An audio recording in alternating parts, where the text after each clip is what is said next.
दोस्तों, अगर आज की दुनिया को सही मायने में समझना है तो सिर्फ आज की हेडलाइंस देखना काफी नहीं है, क्योंकि खबरें रोज बदलती है, बयान आते जाते हैं, लेकिन जो टकराव दुनिया को चलाता है वो कभी खत्म नहीं होता। वक्त बदलता है, चेहरे बदलते हैं, हथियार बदल जाते हैं, मगर जंग की फितरत वही रहती है और इसी वजह से इतिहास बार बार खुद को दोहराता हुआ नजर आता है। आज 2026 में जब हम मिडल ईस्ट की तरफ देखते हैं तो एक अजीब सी बेचैनी हर तरफ महसूस होती है। गाजा का जख्म अभी भरा नहीं है, लेबनान की सरहदों पर तनाव बना हुआ है, इजराइल और ईरान के बीच बयानबाजी अब सिर्फ शब्दों तक सीमित नहीं रही और पूरी दुनिया दो खेमों में बटी हुई दिखाई देती है। एक तरफ पश्चिमी ताकतें हैं और दूसरी तरफ वो मुल्क जो झुकने को तैयार नहीं है। इसी माहौल में एक सवाल बार बार उठता है, अगर ईरान इतना ताकतवर है, अगर उसके पास मिसाइलें हैं, मजबूत फौज है, तेल और गैस के बड़े भंडार है, तो फिर उसकी करेंसी इतनी कमजोर क्यों है? क्यों ईरानी रियाल आज दुनिया की सबसे कमजोर करेंसियों में गिनी जाती है?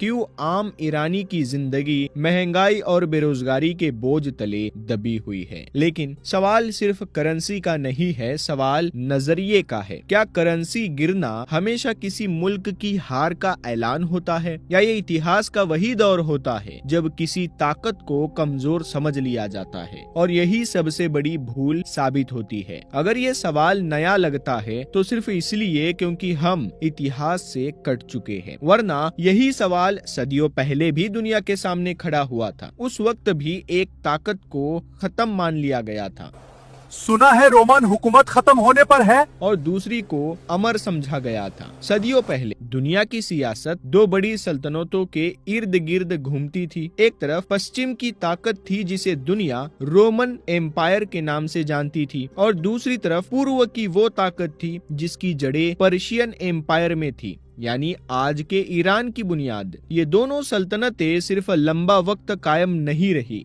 बल्कि इन्होंने पूरी दुनिया की राजनीति, तिजारत और जंगों की दिशा तय की। इन दोनों के बीच जंग कोई नई बात नहीं थी, लेकिन छठी सदी के आखिरी सालों में हालात इस कदर बदल गए कि दुनिया को लगने लगा अब रोमन एम्पायर का वजूद खत्म होने वाला है। पर्शियन बादशाह खुसरो परवेज तेजी से आगे बढ़ रहा है। उसकी फौजें एक के बाद एक रोमन इलाकों पर कब्जा करती जा रही थी। सीरिया, फिलिस्तीन और इराक उसके हाथ से निकल चुके थे और अब कुस्तुनतुनिया, जो रोमन एम्पायर की राजधानी और उसकी सांसों की तरह थी, खतरे में आ चुकी थी। उस दौर में कुस्तुनतुनिया का गिरना सिर्फ एक शहर का गिरना नहीं होता, बल्कि इसका